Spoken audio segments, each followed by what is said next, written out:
আসসালামু আলাইকুম। আপনারা দেখছেন আপডেট বাংলাদেশ, আর সাথে রয়েছি আমি রুবেল। তিস্তা নিয়ে এবার কাজ করার অঙ্গীকার করেছেন অন্তর্বর্তীকালীন সরকার। পরিবেশ ও পানি উপদেষ্টা জানিয়েছেন, প্রয়োজনে তিস্তা নিয়ে আন্তর্জাতিক অঙ্গনে যাবে বাংলাদেশ। তিস্তা নিয়ে অন্তর্বর্তীকালীন সরকারের ভাবনা এবং তিস্তার উপর ভারতের শোষণের বিস্তারিত নিয়ে সাজিয়েছি আমাদের আজকের ভিডিওটি, তাই শুরু থেকে শেষ পর্যন্ত দেখতে থাকুন। সিকিম হিমালয়ের ৭,২০০ মিটার উচ্চতায় অবস্থিত চিতামু হ্রদ থেকে তিস্তা নদীটি সৃষ্টি হয়েছে। তিস্তা নদীর সর্বমোট দৈর্ঘ্য হচ্ছে ৩০৯ কিলোমিটার, তার মধ্যে ১১৫ কিলোমিটার বাংলাদেশের ভূখণ্ডে অবস্থিত। ভারতের গজলডোবা ব্যারেজ ২২১.৫৩ মিটার দীর্ঘ। এর রয়েছে ৪৪টি গেট এবং এর রয়েছে ৩টি পর্যায়। প্রথম পর্যায়ে সেচ প্রকল্প, দ্বিতীয় পর্যায়ে পানি বিদ্যুৎ প্রকল্প এবং এর তৃতীয় পর্যায়ে রয়েছে গঙ্গা ব্রহ্মপুত্র সংযোগস্থলে খাল খনন করে নৌপথ তৈরি। গজলডোবার ৭০ কিলোমিটার ভাটিতে তিস্তা নদী বাংলাদেশে প্রবেশ করেছে।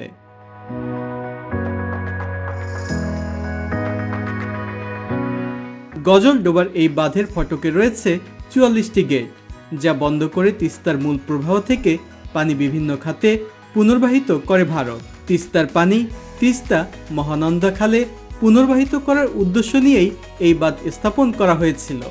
২৯১৮ কিলোমিটার দীর্ঘ তিস্তা মহানন্দা খালের মাধ্যমে জলপাইগুড়ি, দার্জিলিং, উত্তর দিনাজপুর, দক্ষিণ দিনাজপুর, কোচবিহার এবং মালদহ জেলায় সেচের পানি সরবরাহ করা হচ্ছে।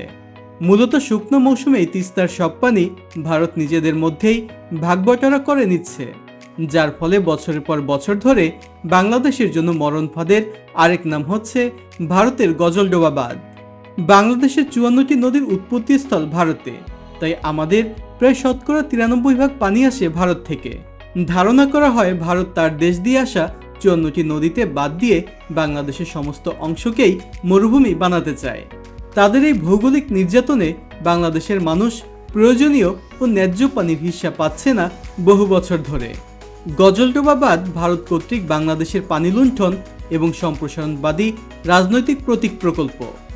তিস্তা নদীর পানি বন্টন নিয়ে ভারতের সাথে দীর্ঘদিন যাবৎ আলোচনা হচ্ছে, কিন্তু এর কোনো সমাধান হচ্ছে না বহু বছর ধরেই। তিস্তার পানি বন্টন চুক্তি দীর্ঘদিন থেকে ভারত ঝুলিয়ে রেখেছে অনেকটা ইচ্ছাকৃতভাবেই। গজলডোবা বাঁধের কারণে তিস্তা নদীও পদ্মার ভাগ্যই বরণ করে নিতে বসেছে। পদ্মা যেমন শুষ্ক মৌসুমে ধুধু বালুচর কোথাও খালে পরিণত হয়েছে, তেমনি তিস্তাও। বর্তমানে শুকনো মৌসুমে তিস্তার বুক জুড়ে শুধু বালু আর বালু। তিস্তা এখন মৃত। উজান থেকে বেপরোয়া পানি সরিয়ে নেওয়ার কারণে শুকনো মৌসুমে তিস্তার পানি এমন তলানিতে এসে ঠেকেছে যে এ পানি দিয়ে সেচ কার্যক্রম কোনোভাবেই করা সম্ভব নয়। বর্তমানে এ ব্যারেজের মাধ্যমে জলপাইগুড়ি জেলায় ৬১,০০০, দার্জিলিং জেলায় ১৭,০০০, মালদহ জেলায় ৩৮,০০০, উত্তর দিনাজপুর জেলায় ২,০৪,০০০ একক জমিতে সেচ প্রদান করা হচ্ছে। গজলডোবা বাঁধের সাহায্যে একটি খালের মাধ্যমে ভারত একতরফাভাবে শুকনো মৌসুমে তিস্তার প্রবাহ থেকে প্রায় ২,০০০ কিউসেক পানি আর মহানন্দার পানি যাচ্ছে ভারতে। এর মাধ্যমে ভারত তিস্তা নদীর পানি নিয়ন্ত্রণ করছে। যে স্থান দিয়ে তিস্তা বাংলাদেশে প্রবেশ করেছে সেই নীলফামারীর চাতনাই ইউনিয়নের কালীগঞ্জ পয়েন্টে তিস্তা বালুচরে পরিণত হয়েছে। তিস্তার পানি প্রবাহের গত কয়েক বছরের পরিসংখ্যান দিলেই পরিস্থিতির ভয়াবহতা উপলব্ধি করতে পারবেন আপনারা। ১৯৯৯ সালের জানুয়ারিতে তিস্তার পানি প্রবাহ ছিল ১,০৩৩ কিউসেক, সেটি ২০০০ সালে ৪,৫৩০ কিউসেক, আর ২০০১ সালে আবার কমে ১৪০৬ কিউসেক, ২০০২ সালে ১,০০০ কিউসেক, ২০০৩ সালে ১১০০ কিউসেক, ২০০৬ সালে ৯৫০ কিউসেক। এভাবে কমতে কমতে ২০০৭ সালে ৫০২ কিউসেক, ২০০৮ সালে ১৫০০ কিউসেক এবং ২০১৯-২০-২২ সালে ০ কিউসেকে এসে পৌঁছেছে। এখন শুষ্ক মৌসুমে যেটুকু পানি আসে তা বাদচোয়ানো। পানি বিশেষজ্ঞরা বাদচোয়ানো পানিকে কিউসেকের হিসাবে ধরেন না। তিস্তার পানি এখন সম্পূর্ণ ভারতের নিয়ন্ত্রণেই। তিস্তার পানি সরিয়ে নিয়ে ভারত আন্তর্জাতিক আইনেরও লঙ্ঘন করেছে। এতে তিস্তা পারে প্রতি বছর বন্যা ও খরা দেখা দেয়। শুধু যে গজলডোবা বাঁধ তাই নয়, গজলডোবা বাঁধের ভাটিতে ভারত পরিকল্পিতভাবে এবং অবৈধভাবে আরও 5টি বাঁধ নির্মাণ করেছে। সংশ্লিষ্ট দেশসমূহের সাথে চুক্তি না থাকলে আন্তর্জাতিক নদীতে বাঁধ নির্মাণ ও নদীর পানি একচেটিয়াভাবে কোনো দেশ সরিয়ে নিতে পারে না। ভারতের এই অন্যায়ের প্রতিবাদও তেমন একটা করেনি বাংলাদেশের বিগত সরকার প্রধানরা। একটি আন্তর্জাতিক নদীর স্বাভাবিক প্রবাহের উপর ভারতের বাঁধ নির্মাণ ও পানি প্রত্যাহার বাংলাদেশ ও ভারতের মধ্যে তিস্তা নদীর পানি বন্টন সংক্রান্ত সমস্যার সৃষ্টি করে। তবে এই প্রকল্পে চীনের আগ্রহ অনেক দিনের। বাংলাদেশ ভাটির দেশ হওয়াতে বর্ষায় সবথেকে ক্ষতিগ্রস্ত হচ্ছে প্রতি বছর, আর ভারতও বর্ষার সময় তাদের অতিরিক্ত পানি ছেড়ে দিয়ে উত্তরাঞ্চল ডুবিয়ে দিচ্ছে প্রতি বছর। তবে চীনের যে মহাপরিকল্পনা তিস্তা নিয়ে, সেখানে ভারতের দেয়া সেই অতিরিক্ত পানিকেই কাজে লাগিয়ে অর্থনৈতিক হাবে পরিণত করার এক বিস্তর পরিকল্পনা করা হয়েছে, যেখানে তিস্তার বাংলাদেশ অংশের নদীটিকে পরিকল্পিতভাবে খনন করে নদীর গভীরতা তৈরি করে এর দুপাশের তীরটিকে বিজ্ঞানসম্মতভাবে নির্মাণ করা হবে, যাতে করে অতিরিক্ত পানির চাপে নদীর তীর না ভাঙে এবং স্রোতকে নিয়ন্ত্রণ করা যায়।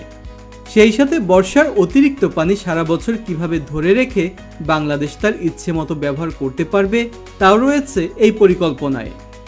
এছাড়াও নদীর তীরে পরিকল্পিত স্যাটেলাইট শহর নির্মাণ, যাকে ঘিরে তৈরি হবে শিল্প কলকারখানা, থাকবে শিক্ষা, স্বাস্থ্যসেবা, উৎপাদনমুখী উদ্যোগ, নদী এবং সড়কপথে এখানে উৎপাদিত পণ্য দেশের বিভিন্ন স্থানে পৌঁছে দেওয়ার আধুনিক ব্যবস্থা। এই প্রকল্প বাস্তবায়নে সহজ শর্তে বিনিয়োগ করতে চায় চীন। তবে এই প্রকল্পের কাছাকাছি ভারতের চিকেন নেক অবস্থিত হয়, তারা চায় না এই প্রকল্প কোনোভাবেই চীন বাস্তবায়ন করুক। ভারত এই প্রকল্পের সাথে নিজেদের যুক্ত করতে চেয়েও তারা আর কোনো পদক্ষেপ নেয়নি, আর এই প্রকল্প নিয়েও তারা কোনো কিছুই জানায়নি, যা এই প্রকল্পকে আরও ঝুলিয়ে রেখেছে। চীনের যে মহাপরিকল্পনা তিস্তা নিয়ে, তা বাস্তবায়ন হলে ভারতের গজলডোবা বাঁধ নিয়ে আর ভাবতে হবে না বাংলাদেশকে। উল্টো আরও বাংলাদেশের উত্তরাঞ্চল হয়ে উঠবে অর্থনৈতিক সমৃদ্ধশালী। এখানে উল্লেখ্য, চীনের দুঃখখ্যাত হুয়াংজো নদীর নিয়ন্ত্রণের অভিজ্ঞতা কাজে লাগিয়ে বাংলাদেশের তিস্তাকে আশীর্বাদ রূপে দেওয়ার জন্য চীন সরকার নিজ উদ্যোগ এবং নিজ খরচেই 2 বছর ধরে তিস্তা নদীর উপর সমীক্ষাও চালিয়েছে। আওয়ামী লীগ সরকার এই প্রকল্প নিয়ে কোনো সুরাহা করতে না পারলেও বর্তমান অন্তর্বর্তীকালীন সরকার এই তিস্তা নিয়ে কথা বলতে শুরু করেছেন। তিস্তা সহ ভারতের সঙ্গে বাংলাদেশের যে অভিন্ন নদীগুলো রয়েছে, সেগুলোতে নিজেদের অধিকারের বিষয়ে দেশটির সরকারের সঙ্গে অন্তর্বর্তীকালীন সরকার আলোচনা করবে বলে জানিয়েছেন পরিবেশ ও পানি উপদেষ্টা। উপদেষ্টা বলেন, পশ্চিমবঙ্গের মুখ্যমন্ত্রী মমতা বন্দ্যোপাধ্যায় যেভাবে নিজের দেশের মানুষের কথা চিন্তা করেছেন, তিস্তা প্রকল্প নিয়ে আমরাও আমাদের মানুষের কথা ভেবে পরবর্তী সিদ্ধান্তে যাব। প্রয়োজনে তিস্তা নিয়ে আন্তর্জাতিক অঙ্গনে যাবে অন্তর্বর্তীকালীন সরকার। এছাড়াও বাংলাদেশের নদী রক্ষায় বিশ্ব ব্যাংক আর্থিক ও কারিগরি সহায়তা দেবে বলেও জানিয়েছেন তিনি। তিস্তা নিয়ে ভালো কোনো সিদ্ধান্ত আসবে বর্তমান অন্তর্বর্তী সরকারের কাছ থেকে, এই আশায় রয়েছে সবাই। চীনের দেয়া পরিকল্পনা বাস্তবায়ন করতে লাগতে পারে 10,000 কোটি টাকা। দেশের মানুষ এবং প্রবাসীরা জানিয়েছেন, সবাই সবার সাধ্য মতো অনুদান গঠনে কাজ করবে এই প্রকল্প বাস্তবায়নের জন্য। এছাড়াও বিনা পারিশ্রমিকে এই প্রকল্পে কাজ করতে রাজি আছে দেশের সকল মানুষ এবং জেনারেশন জি। তো বন্ধুরা, কেমন লেগেছে আমাদের আজকের এই ভিডিওটি?